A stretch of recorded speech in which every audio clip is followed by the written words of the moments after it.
ನಮಸ್ಕಾರ. ಎಲ್ಲೆಲ್ಲಿ ಏನೇನಾಯಿತು, ರಾಜ್ಯದಲ್ಲಿ ಯಾವೆಲ್ಲ ಸುದ್ದಿಗಳು ಸದ್ದು ಮಾಡ್ತು, ಅರ್ಧ ಗಂಟೆಯಲ್ಲಿ ಕಂಪ್ಲೀಟ್ ಸುದ್ದಿ ನಿಮ್ಮ ಮುಂದೆ. ಇದುವೇ ಈ ಹೊತ್ತಿನ ನ್ಯೂಸ್ ರೌಂಡ್ ಅಪ್. ಮೇಲ್ಮನೆ ವಿಪಕ್ಷ ನಾಯಕನ ಸ್ಥಾನಕ್ಕೆ ಬಿಜೆಪಿಯಲ್ಲಿ ಪೈಪೋಟಿ ಶುರುವಾಗಿದೆ. ಕೋರ್ ಕಮಿಟಿ ಸಭೆಯಲ್ಲಿ ಮೂವರ ಹೆಸರು ಚರ್ಚೆಯಾಗಿದೆ. ಪರಿಷತ್ ವಿಪಕ್ಷ ನಾಯಕನ ಸ್ಥಾನಕ್ಕೆ ಸಿಟಿ ರವಿ, ಛಲವಾದಿ ನಾರಾಯಣಸ್ವಾಮಿ, ರವಿಕುಮಾರ್ ರೇಸ್ನಲ್ಲಿದ್ದಾರೆ. ಮೂವರ ಹೆಸರು ಶಿಫಾರಸು ಮಾಡುವ ಬದಲು ಹೈಕಮಾಂಡ್ ಜೊತೆ ಮುಖಾಮುಖಿ ಚರ್ಚೆ ಮಾಡಲು ಕೋರ್ ಕಮಿಟಿಯಲ್ಲಿ ನಿರ್ಧರಿಸಲಾಗಿದೆ. ಪರಿಷತ್ ಸದಸ್ಯ ರವಿಕುಮಾರ್ ಯಡಿಯೂರಪ್ಪ ಆಪ್ತರಾಗಿದ್ದರು. ಯಡಿಯೂರಪ್ಪ ಮಾತ್ರ ಛಲವಾದಿ ನಾರಾಯಣಸ್ವಾಮಿ ಪರ ಬ್ಯಾಟ್ ಬೀಸಿದ್ದಾರೆ. ದಲಿತ ಸಮುದಾಯಕ್ಕೆ ಅವಕಾಶ ನೀಡಲು ಚರ್ಚೆಯಾಗಿದೆ ಅಂತ ಹೇಳಲಾಗ್ತಾ ಇದೆ. ಸಿಟಿ ರವಿಗೆ ಸ್ವಪಕ್ಷದಲ್ಲೇ ವಿರೋಧ ವ್ಯಕ್ತವಾಗಿದೆ. ಆದರೆ ಕೆಲವು ಪರಿಷತ್ ಸದಸ್ಯರ ಬೆಂಬಲ ಸಿಟಿ ರವಿಗೆ ಸಿಕ್ಕಿದೆ. ಸೀನಿಯಾರಿಟಿ, ಅನುಭವದ ಆಧಾರದ ಮೇಲೆ ಸಿಟಿ ರವಿ ಹೆಸರು ಕೇಳಿಬಂದಿದ್ದು, ಇದರ ನಡುವೆ ಸಿಟಿ ರವಿ ದೆಹಲಿಗೆ ತೆರಳಿರೋದು ಕುತೂಹಲ ಮೂಡಿಸಿದೆ. ಮಹರ್ಷಿ ವಾಲ್ಮೀಕಿ ನಿಗಮದಲ್ಲಿ 187 ಕೋಟಿ ಹಗರಣ ಪ್ರಕರಣದಲ್ಲಿ ಮಾಜಿ ಸಚಿವ ನಾಗೇಂದ್ರ ಎಸ್ಐಟಿ ವಿಚಾರಣೆಗೆ ಹಾಜರಾಗಿದ್ದಾರೆ. ಆತ್ಮಹತ್ಯೆ ಮಾಡಿಕೊಂಡಿದ್ದ ಚಂದ್ರಶೇಖರ್ ಡೆತ್ ನೋಟ್ನಲ್ಲಿ ಸಚಿವರ ಬಗ್ಗೆ ಉಲ್ಲೇಖ ಆಗಿತ್ತು. ಅಲ್ಲದೆ ಆರೋಪಿಗಳ ಕೂಡ ವಿಚಾರಣೆಯ ಸಂದರ್ಭ ನಾಗೇಂದ್ರ ಹೆಸರು ಬಾಯ್ಬಿಟ್ಟಿದ್ರು. ಈಗಾಗಲೇ ಎಸ್ಐಟಿ ಅಧಿಕಾರಿಗಳು ಪ್ರಕರಣ ಸಂಬಂಧ ಹಲವು ಸಾಕ್ಷಿಗಳನ್ನು ಕಲೆ ಹಾಕಿದ್ದಾರೆ. ನಿಗಮದ ಅಧ್ಯಕ್ಷರಾಗಿರುವ ಶಾಸಕ ಬಸನಗೌಡ ದದ್ದಲ್ ಹೆಸರು ಉಲ್ಲೇಖ ಆಗಿದೆ. ಸದ್ಯ ಮಾಜಿ ಸಚಿವ ನಾಗೇಂದ್ರ ವಿಚಾರಣೆ ನಡೀತಾ ಇದೆ. ಶಾಸಕ ಬಸವನಗೌಡ ದದ್ದಲ್ ಕೂಡ ಇವತ್ತು ವಿಚಾರಣೆಗೆ ಹಾಜರಾಗುವಂತೆ ನೋಟಿಸ್ ನೀಡಲಾಗಿದೆ. ಶಾಸಕ ಬಸವನಗೌಡ ದದ್ದಲ್ ಮಧ್ಯಾಹ್ನ 3 ಗಂಟೆಗೆ ವಿಚಾರಣೆಗೆ ಹಾಜರಾಗುವ ಸಾಧ್ಯತೆ ಇದೆ.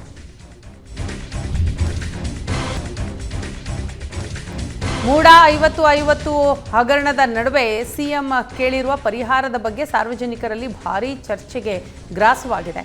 ಮೈಸೂರಿನ ಕೆಸರೆ ಗ್ರಾಮದಲ್ಲಿ ಸಿಎಂ ಪತ್ನಿ ಪಾರ್ವತಿಗೆ ಸೇರಿದ 3.16 ಎಕರೆ ಜಾಗವನ್ನು ಮೂಡ ಬಳಕೆ ಮಾಡಿಕೊಂಡಿದ್ದು, 1997ರಲ್ಲಿ ಬಳಕೆ ಮಾಡಿಕೊಂಡಿರೋದಕ್ಕೆ 2021ರಲ್ಲಿ ಪರಿಹಾರ ಕೊಟ್ಟಿದೆ. ಪರಿಹಾರ ರೂಪದಲ್ಲಿ ಮೈಸೂರಿನ ವಿಜಯನಗರದಲ್ಲಿ ಅಭಿವೃದ್ಧಿಪಡಿಸಿದ ಜಾಗ ನೀಡಿದೆ. ದೇವನೂರು ಬಡಾವಣೆ 3ನೇ ಹಂತದ ಭೂಮಿಗಳ ಮಾರುಕಟ್ಟೆ ದರ ಪಟ್ಟಿ 2019ರಲ್ಲಿ ಸರ್ಕಾರ ಪ್ರತಿ ಚದರ ಮೀಟರ್ಗೆ 11,000 ನಿಗದಿ ಮಾಡಿತ್ತು. 2024ರಲ್ಲಿ ಇದೇ ಬಡಾವಣೆಯ ಭೂಮಿಗೆ ಪ್ರತಿ ಚದರ ಮೀಟರ್ಗೆ 20,000 ನಿಗದಿ ಮಾಡಿದೆ. ಇದರ ಪ್ರಕಾರ ಸಿಎಂ ಪತ್ನಿ ಪಾರ್ವತಿ ಅವರ ಒಟ್ಟು ಭೂಮಿ ಬೆಲೆ ಅಂದಾಜು 25.57 ಕೋಟಿ ಆಗಲಿದೆ. ಆದರೆ ಸಿಎಂ 62 ಕೋಟಿ ಪರಿಹಾರ ಕೇಳ್ತಿದ್ದಾರೆ. ಇದರಿಂದ ಅಕ್ಕಪಕ್ಕದ ಜಮೀನು ಮಾಲೀಕರಿಗೂ ಸರ್ಕಾರ ಇದೇ ಪ್ರಮಾಣದ ಪರಿಹಾರ ಕೊಡುತ್ತಾ ಎಂಬ ಪ್ರಶ್ನೆ ಸಾರ್ವಜನಿಕ ವಲಯದಲ್ಲಿ ಚರ್ಚೆಗೆ ಗ್ರಾಸವಾಗಿದೆ. ಬೆಂಗಳೂರಿನಲ್ಲಿ ದಿನೇ ದಿನೇ ಡೆಂಗಿ ಪ್ರಕರಣಗಳು ಜಾಸ್ತಿ ಆಗ್ತಾ ಇದೆ. ಆದರೂ ಪಾಲಿಕೆಯ ಕೆಲ ಹಂತದ ಸಿಬ್ಬಂದಿ ನಿರ್ಲಕ್ಷ್ಯ ಮುಂದುವರೆದಿದೆ. ಬೆಂಗಳೂರಿನ ಪ್ರಮುಖ ರಸ್ತೆಗಳು ಡೆಂಗಿ ಹಾಟ್ಸ್ಪಾಟ್ ಆಗುವ ಆತಂಕ ಎದುರಾಗಿದೆ. ಮೆಜೆಸ್ಟಿಕ್ಗೆ ಹೋಗುವ ರಸ್ತೆಯ ಪಕ್ಕದಲ್ಲಿ ಶೇಖರಣೆಗೊಂಡ ಕಸ ಕೊಳೆತು ನಾರ್ತಾ ಇದೆ. ಆದರೆ ಸಂಬಂಧಪಟ್ಟ ಅಧಿಕಾರಿಗಳು ಮಾತ್ರ ಈ ಕುರಿತು ತಲೆ ಕೆಡಿಸಿಕೊಂಡಿಲ್ಲ. ಇದು ಸಾರ್ವಜನಿಕರಲ್ಲಿ ಡೆಂಗಿ ಆತಂಕವನ್ನ ಹೆಚ್ಚು ಮಾಡಿದೆ. ರಸ್ತೆಯಲ್ಲಿ ಕೊಳಚೆ ನೀರು, ಕೆಟ್ಟ ವಾಸನೆ ಬರ್ತಾ ಇದೆ, ರಸ್ತೆ ಕ್ಲೀನ್ ಮಾಡಿ ಕೊಡಿ ಅಂತ ಸ್ಥಳೀಯರು ಮನವಿ ಮಾಡಿದ್ರು. ಬಿಬಿಎಂಪಿ ಮಾತ್ರ ಇತ್ತ ಕಡೆ ತಿರುಗಿ ನೋಡ್ತಿಲ್ಲ.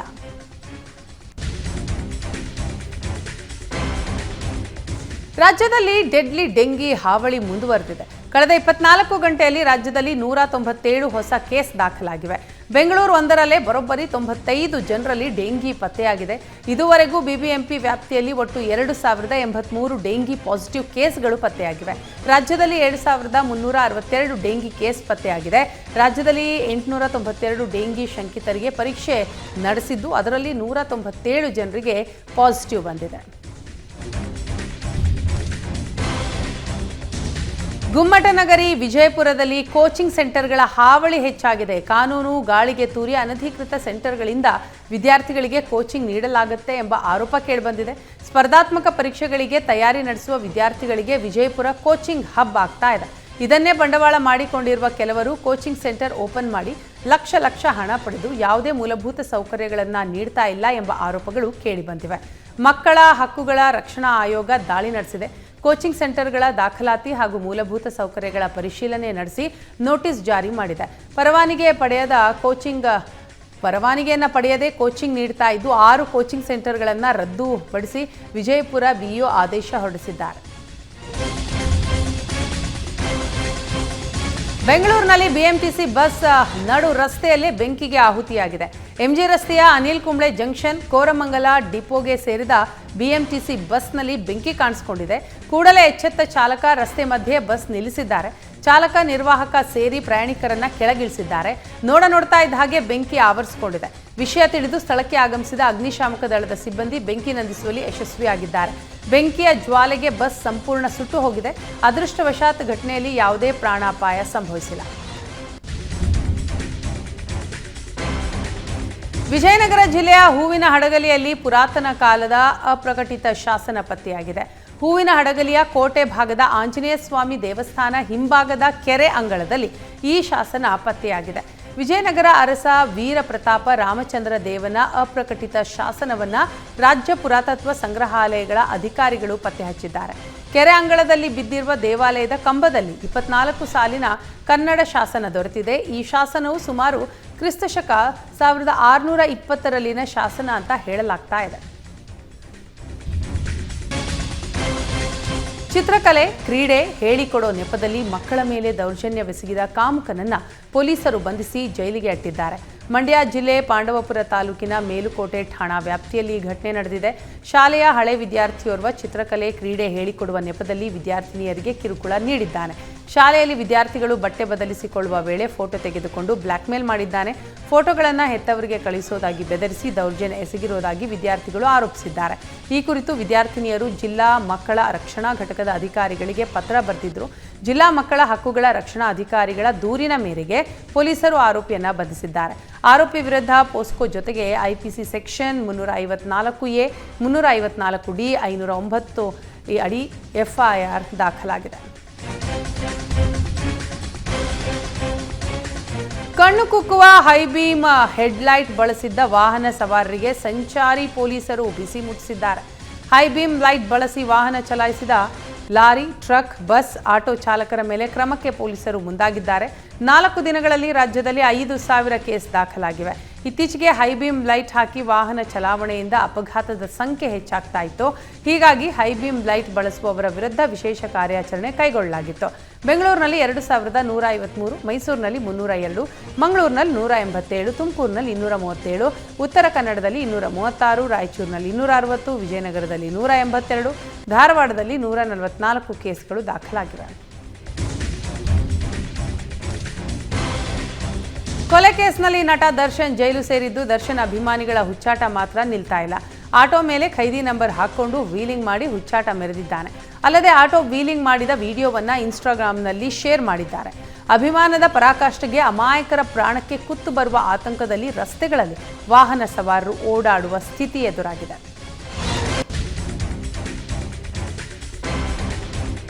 ಶಿವಮೊಗ್ಗದಲ್ಲಿ ಬೆಳ್ಳಂಬೆಳಗ್ಗೆ ಪೊಲೀಸರ ಗುಂಡಿನ ಸದ್ದು ಕೇಳಿಸಿದೆ. ಕುಂಶಿ ಠಾಣೆ ವ್ಯಾಪ್ತಿಯಲ್ಲಿ ಪೊಲೀಸ್ ಸಿಬ್ಬಂದಿಯ ಮೇಲೆ ಹಲ್ಲೆ ನಡೆಸಿ ಪರಾರಿಯಾಗಲು ಯತ್ನಿಸಿದ ಆರೋಪಿ ಕಾಲಿಗೆ ಪೊಲೀಸರು ಗುಂಡು ಹೊಡೆದಿದ್ದಾರೆ. ಗುಂಡೇಟಿನಿಂದ ಗಾಯಗೊಂಡಿರುವ ರೌಡಿ ಶೀಟರ್ ರಜಾಕ್ ವಿರುದ್ಧ ಕೊಲೆ ಯತ್ನ, NDPS ಕಾಯ್ದೆ ಅಡಿ 5 ಪ್ರಕರಣಗಳಿದ್ವು. ತಲೆಮರೆಸಿಕೊಂಡಿದ್ದ ರಜಾಕ್ನನ್ನ ಬಂಧಿಸಲು ತೆರಳಿದ್ದಾಗ ತಪ್ಪಿಸಿಕೊಳ್ಳಲು ಯತ್ನಿಸಿದ್ದಾನೆ. ಈ ವೇಳೆ ಪೊಲೀಸರು ಆರೋಪಿಯ ಮೇಲೆ ಫೈರಿಂಗ್ ಮಾಡಿ ಬಂಧಿಸಿದ್ದಾರೆ.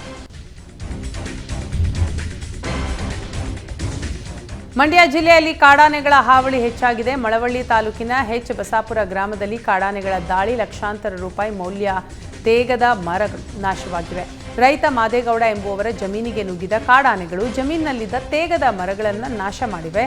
ಆನೆಗಳ ದಾಳಿಯಿಂದ ರೈತ ಮಾದೇಗೌಡ ಸಂಕಷ್ಟಕ್ಕೆ ಸಿಲುಕಿದ್ದು, ಅರಣ್ಯ ಇಲಾಖೆ ಅಧಿಕಾರಿಗಳ ವಿರುದ್ಧ ರೈತರು ಆಕ್ರೋಶ ವ್ಯಕ್ತಪಡಿಸಿದ್ದಾರೆ. ನಷ್ಟ ಪರಿಹಾರಕ್ಕೆ ಸರ್ಕಾರಕ್ಕೆ ಆಗ್ರಹಿಸಿದ್ದಾರೆ.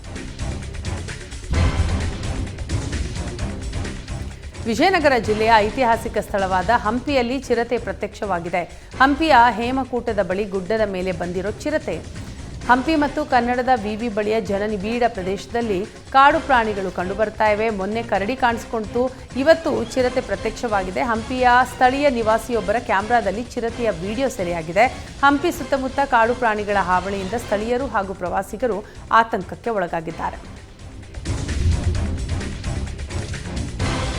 ನಿವೃತ್ತ ಶಾಲಾ ಶಿಕ್ಷಕಿಗೆ ವಿದ್ಯಾರ್ಥಿಗಳು ಪಾದಪೂಜೆ ಮಾಡಿ ಬೀಳ್ಕೊಟ್ಟ ಘಟನೆ ಯಾದಗಿರಿ ಜಿಲ್ಲೆಯ ಸುರಪುರ ತಾಲೂಕಿನ ಕಕ್ಕೇರ ಪ್ರೌಢಶಾಲೆಯಲ್ಲಿ ನಡೆದಿದೆ. ಕಕ್ಕೇರ ಸರ್ಕಾರಿ ಪ್ರೌಢಶಾಲೆಯಾಗಿ ಸೇವೆ ಸಲ್ಲಿಸಿದ್ದ ಶಿಕ್ಷಕಿ ಲಕ್ಷ್ಮೀಬಾಯಿ ಕಿರಣಗಿ ಅವರಿಗೆ ವಿದ್ಯಾರ್ಥಿಗಳು ಪಾದಕ್ಕೆ ಪೂಜೆ ಮಾಡಿದ್ದಾರೆ. ಲಕ್ಷ್ಮೀಬಾಯಿ ಕಕ್ಕೇರ ಪ್ರೌಢಶಾಲೆಯಲ್ಲಿ ಸಮಾಜ ವಿಜ್ಞಾನ ಶಿಕ್ಷಕಿಯಾಗಿ ಸೇವೆ ಸಲ್ಲಿಸಿದರು. ಪುಷ್ಪಾಲಂಕಾರಗೊಂಡಿದ್ದ ಟ್ರ್ಯಾಕ್ಟರ್ನಲ್ಲಿ ಕಕ್ಕೇರ ಗ್ರಾಮದ ಪ್ರಮುಖ ರಸ್ತೆಗಳಲ್ಲಿ ಶಿಕ್ಷಕಿ ಲಕ್ಷ್ಮೀಬಾಯಿ ಮೆರವಣಿಗೆ ಮಾಡಲಾಗಿದೆ. ಮಂಗಳೂರಿನ ಕೊಟ್ಟಾರ ಬಳಿಯ ಮನೆಯೊಂದರಲ್ಲಿ ಕಳ್ಳರು ಕೈಚಳಕ ತೋರಿದ್ದಾರೆ. ನಸುಕಿನ ಜಾವ 3:30ರ ಸುಮಾರಿಗೆ ಮನೆಗೆ ನುಗ್ಗಿದ ಖದೀಮರ ಗ್ಯಾಂಗ್ ವೃದ್ಧರನ್ನ ಬೆದರಿಸಿ ಮನೆಯಲ್ಲಿದ್ದ ನಗದು ಚಿನ್ನಾಭರಣ ದೋಚಿ ಪರಾರಿಯಾಗಿದ್ದಾರೆ. ದರೋಡೆ ಬಳಿಕ ವೃದ್ಧನ ಕಾರಿನ ಕೀ ಪಡೆದು ಆ ಕಾರಿನಲ್ಲಿ ಉಡುಪಿಯತ್ತ ತೆರಳಿದ್ದಾರೆ ಅಂತ ಹೇಳಲಾಗ್ತಾ ಇದೆ. ಕಳ್ಳತನದಂತಹ ಕೃತ್ಯಕ್ಕೆ ಹೆಸರುವಾಸಿಯಾಗಿರೋ ತಮಿಳುನಾಡು, ಬಿಹಾರ, ಮಧ್ಯಪ್ರದೇಶ ಭಾಗದ ಚಡ್ಡಿ ಗ್ಯಾಂಗ್ನಿಂದ ಕೃತ್ಯ ನಡೆದಿರೋ ಶಂಕೆ ವ್ಯಕ್ತವಾಗಿದೆ.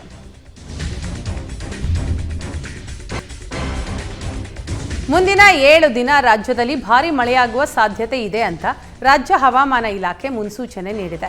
ಕರಾವಳಿ, ದಕ್ಷಿಣ ಕನ್ನಡ, ಉಡುಪಿ, ಉತ್ತರ ಕನ್ನಡ ಜಿಲ್ಲೆಗಳಲ್ಲಿ ಭಾರೀ ಮಳೆಯಾಗುವ ಸಾಧ್ಯತೆ ಇದೆ.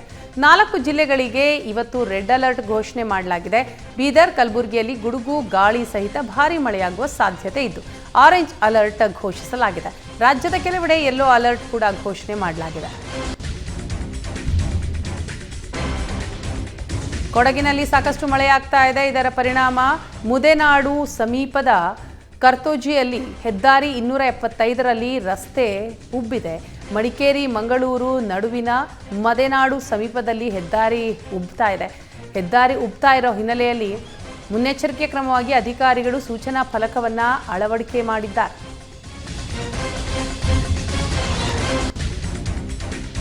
ಉಡುಪಿಯಲ್ಲಿ ಮಳೆ ನಿಂತರೂ ಮಳೆಯ ಅವಾಂತರ ಮಾತ್ರ ಕಡಿಮೆ ಆಗ್ತಾ ಇಲ್ಲ. ನಿರಂತರ ಮಳೆಗೆ ಉಡುಪಿಯ ಹಲವೆಡೆ ಕೃತಕ ನೆರೆ ಹೆಚ್ಚಳವಾಗ್ತಾ ಇದೆ. ಕೊಡಂಕೂರು ಪರಿಸರದಲ್ಲಿ ಕ್ಷಣಕ್ಕೂ ನೀರಿನ ಮಟ್ಟ ಏರಿಕೆಯಾಗ್ತಾ ಇದೆ. ನಗರದ ರಾಜಕಾಲುವೆ ಪಕ್ಕದಲ್ಲಿ ಇದ್ದ 13 ಮಂದಿ ಕೂಲಿ ಕಾರ್ಮಿಕರ ರಕ್ಷಣೆ ಮಾಡಲಾಗಿದೆ. ಅಗ್ನಿಶಾಮಕ ದಳ ಹಾಗೂ ಎಸ್ಡಿಆರ್ಎಫ್ ತಂಡ ರಕ್ಷಣಾ ಕಾರ್ಯವನ್ನು ಮುಂದುವರೆಸಿದೆ. ಕೆಆರ್ಎಸ್ ಡ್ಯಾಂನಿಂದ ನಾಲೆಗಳಿಗೆ ನೀರು ಬಿಡುಗಡೆ ಮಾಡೋದನ್ನು ಮತ್ತೆ ಮುಂದೂಡಲಾಗಿದೆ. ನಿನ್ನೆ ಸಂಜೆಯಿಂದಲೇ ನೀರು ಬಿಡುಗಡೆ ಮಾಡೋದಾಗಿ ಜಿಲ್ಲಾಡಳಿತ ತಿಳಿಸಿತ್ತು. ಸಚಿವ ಚಲುವರಾಯಸ್ವಾಮಿ ನೇತೃತ್ವದಲ್ಲಿ ಸಭೆ ನಡೆಸಿ ಜುಲೈ 8ರಿಂದ 15 ದಿನ ನೀರು ಬಿಡುಗಡೆಗೆ ತೀರ್ಮಾನಿಸಲಾಗಿತ್ತು. ನಾಲಾ ಆಧುನೀಕರಣ ಕಾಮಗಾರಿ ನಡೀತಾ ಇರೋದ್ರಿಂದ ನೀರು ಬಿಡುಗಡೆ ವಿಳಂಬ ಆಗ್ತಾ ಇದ್ದು ನಾಳೆಯಿಂದ ನಾಲೆಗೆ ನೀರು ಹರಿಸುವ ಸಾಧ್ಯತೆ ಇದೆ. ಬೆಳಗಾವಿ ಜಿಲ್ಲೆಯಾದ್ಯಂತ ಧಾರಾಕಾರ ಮಳೆ ಮುಂದುವರೆದಿದೆ. ಸಾವಿರಾರು ಹೆಕ್ಟೇರ್ ಪ್ರದೇಶದ ಭತ್ತದ ಗದ್ದೆಗಳು ಸಂಪೂರ್ಣ ಜಲಾವೃತಗೊಂಡಿವೆ. ಬೆಳಗಾವಿ, ಖಾನಾಪುರ ಸೇರಿ ಸುಮಾರು 60,000 ಹೆಕ್ಟೇರ್ ಪ್ರದೇಶದಲ್ಲಿ ಭತ್ತದ ಗದ್ದೆಗಳಿಗೆ ನೀರು ನುಗ್ಗಿದೆ. ಗದ್ದೆಗಳ ಪಕ್ಕದಲ್ಲೇ ಮಾರ್ಕಂಡೇಯ ನದಿ ಹರಿಯೋದ್ರಿಂದ ಬೆಳೆ ನಾಶ ಆಗುತ್ತೆ ಎಂಬ ಆತಂಕ ರೈತರಲ್ಲಿ ಇದೆ. ಬೆಳಗಾವಿಯಲ್ಲಿ ಬೆಳೆಯುವ ಇಂದ್ರಾಣಿ, ಬಾಸುಮತಿ ಭತ್ತದ ಬೆಳೆಗೆ ಹೊರರಾಜ್ಯ, ಹೊರದೇಶದಲ್ಲೂ ಹೆಚ್ಚು ಬೇಡಿಕೆ ಇದ್ದು ಮಳೆಯಿಂದ ಬೆಳೆ ನಾಶವಾದರೆ ರೈತರು ಸಂಕಷ್ಟಕ್ಕೆ ಸಿಲುಕಲಿದ್ದಾರೆ. ನಿರಂತರ ಮಳೆಗೆ ಉಡುಪಿಯ ಕೆಲವೆಡೆ ಕೃತಕ ನೆರೆ ಉಂಟಾಗಿದೆ. ಮಳೆಯಿಂದಾಗಿ ಜಿಲ್ಲೆಯ ಜನರಿಗೆ ಸಂಕಷ್ಟ ಎದುರಾಗಿದೆ. ಆದರೆ ಇದುವರೆಗೂ ಯಾವುದೇ ಜನಪ್ರತಿನಿಧಿಗಳು ಇತ್ತ ತಲೆ ಹಾಕಿಲ್ಲ. ಜಿಲ್ಲಾ ಉಸ್ತುವಾರಿ ಸಚಿವೆ ಲಕ್ಷ್ಮೀ ಹೆಬ್ಬಾಳ್ಕರ್ ಜಿಲ್ಲೆಯ ಜನರನ್ನ ಮರೆತಿದ್ದಾರೆ ಅಂತ ಸ್ಥಳೀಯರು ಆಕ್ರೋಶ ವ್ಯಕ್ತಪಡಿಸಿದ್ದಾರೆ. ಕಳೆದ 1 ವಾರದಿಂದ ನಿರಂತರ ಮಳೆಯಾಗ್ತಾ ಇದೆ. ಆದರೂ ಉಸ್ತುವಾರಿ ಸಚಿವರು ಜಿಲ್ಲೆಗೆ ಭೇಟಿ ಕೊಟ್ಟಿಲ್ಲ. ಅಧಿಕಾರಿಗಳ ಜೊತೆಗೂ ಯಾವುದೇ ಸಭೆ ನಡೆಸಿಲ್ಲ ಅಂತ ಆಕ್ರೋಶ ವ್ಯಕ್ತಪಡಿಸ್ತಾ ಇದ್ದಾರೆ. ಪ್ರವಾಸಿ ತಾಣಗಳಲ್ಲಿ ಎಣ್ಣೆ ಪಾರ್ಟಿ ಮಾಡ್ತಾ ಇದ್ದ ಯುವಕರಿಗೆ ಪೊಲೀಸರು ಚಳಿ ಬಿಡಿಸಿದ್ದಾರೆ. ಮೂಡಿಗೆರೆ ತಾಲೂಕಿನ ಸುಪ್ರಸಿದ್ಧ ಪ್ರವಾಸಿ ತಾಣ ದೇವರಮನೆಗುಡ್ಡದಲ್ಲಿ ಪ್ರವಾಸಿಗರ ಹುಚ್ಚಾಟ ಜಾಸ್ತಿಯಾಗಿತ್ತು. ಮೊನ್ನೆ ರಸ್ತೆ ಮಧ್ಯೆ ಡ್ಯಾನ್ಸ್, ನಿನ್ನೆ ಪ್ರವಾಸಿ ತಾಣದಲ್ಲಿ ಎಣ್ಣೆ ಪಾರ್ಟಿ ಮಾಡಿದ್ರು. ಇದರಿಂದ ಇತರೆ ಪ್ರವಾಸಿಗರಿಗೆ ಕಿರಿಕಿರಿ ಉಂಟಾಗಿತ್ತು. 2 ದಿನದ ಹಿಂದೆ ರಸ್ತೆ ಮಧ್ಯೆ ಗಾಡಿ ನಿಲ್ಲಿಸಿ ಮದ್ಯ ಸೇವಿಸಿ ಡ್ಯಾನ್ಸ್ ಮಾಡಿದ್ದ ವಿಡಿಯೋ ವೈರಲ್ ಆಗಿದ್ವು. ವಿಡಿಯೋ ಆಧರಿಸಿ 20 ಜನರ ವಿರುದ್ಧ ಪೊಲೀಸರು ಕೇಸ್ ದಾಖಲಿಸಿಕೊಂಡಿದ್ದಾರೆ. ಉಡುಪಿ ಜಿಲ್ಲೆಯಾದ್ಯಂತ ಮಳೆಯ ಆರ್ಭಟ ಜೋರಾಗಿದೆ. ಸತತವಾಗಿ ಸುರಿತಾ ಇರೋ ಮಳೆಯಿಂದ ನಗರದ ಹಲವೆಡೆ ನೆರೆ ಸ್ಥಿತಿ ಉಂಟಾಗಿದೆ. ಜನಜೀವನ ಅಸ್ತವ್ಯಸ್ತವಾಗಿದೆ. ಮತ್ತೊಂದೆಡೆ ಕೊಡವೂರು ನಗರಸಭಾ ವಾರ್ಡಿನ ಸದಸ್ಯ ವಿಜಯ್ ನೆರೆಯಲ್ಲಿ ಸಿಲುಕಿರುವವರ ರಕ್ಷಣಾ ಕಾರ್ಯಕ್ಕೆ ಮುಂದಾಗಿದ್ದಾರೆ. ಹಗ್ಗವನ್ನು ಬಳಸಿ ನೀರಿನಲ್ಲಿ ಸಿಲುಕಿದ್ದ ವೃದ್ಧರು, ಮಹಿಳೆಯರು, ಮಕ್ಕಳನ್ನು ರಕ್ಷಿಸಲಾಗಿದೆ. ನಿರಂತರ ಮಳೆಯಿಂದ ಉಡುಪಿ ಮಠದ ರಥಬೀದಿಯನ್ನು ಸಂಪರ್ಕಿಸುವ ಬಡಗುಪೇಟೆಯಲ್ಲಿ ನೀರಿನ ಮಟ್ಟ ಜಾಸ್ತಿ ಇದೆ. ಉಡುಪಿಯ ಪ್ರಮುಖ ವಾಣಿಜ್ಯ ಕೇಂದ್ರವಾಗಿರುವ ಈ ರಸ್ತೆಯಲ್ಲಿ ಪ್ರತಿ ಬಾರಿ ಮಳೆ ಹೆಚ್ಚಾದಾಗಲೂ ನೆರೆ ವಾತಾವರಣ ಉಂಟಾಗುತ್ತೆ. ಬೈಲಕೆರೆ ಪರಿಸರದಲ್ಲಿ ನೀರು ತುಂಬಿದ ಬಳಿಕ ಇಂದ್ರಾಣಿ ನದಿಯ ನೀರು ಪ್ರಮುಖ ರಸ್ತೆಗಳಲ್ಲಿ ಹರಿದು ಹೋಗುತ್ತೆ. ಇದರಿಂದ ಕೃಷ್ಣ ಮಠದ ರಸ್ತೆ ಸಂಪರ್ಕ ಬಂದ್ ಆಗಿದೆ. ಇನ್ನು ಮಠದ ಅಕ್ಕಪಕ್ಕದ ಅಂಗಡಿಗಳಿಗೂ ನೀರು ಹೊಕ್ಕುವ ಅವಾಂತರ ಸೃಷ್ಟಿಯಾಗಿದೆ.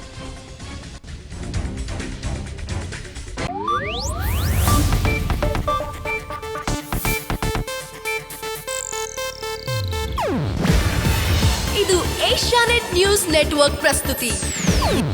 ನೀವು ನೋಡ್ತಿದ್ದೀರಾ ಏಷ್ಯಾನೆಟ್ ಸುವರ್ಣ ನ್ಯೂಸ್.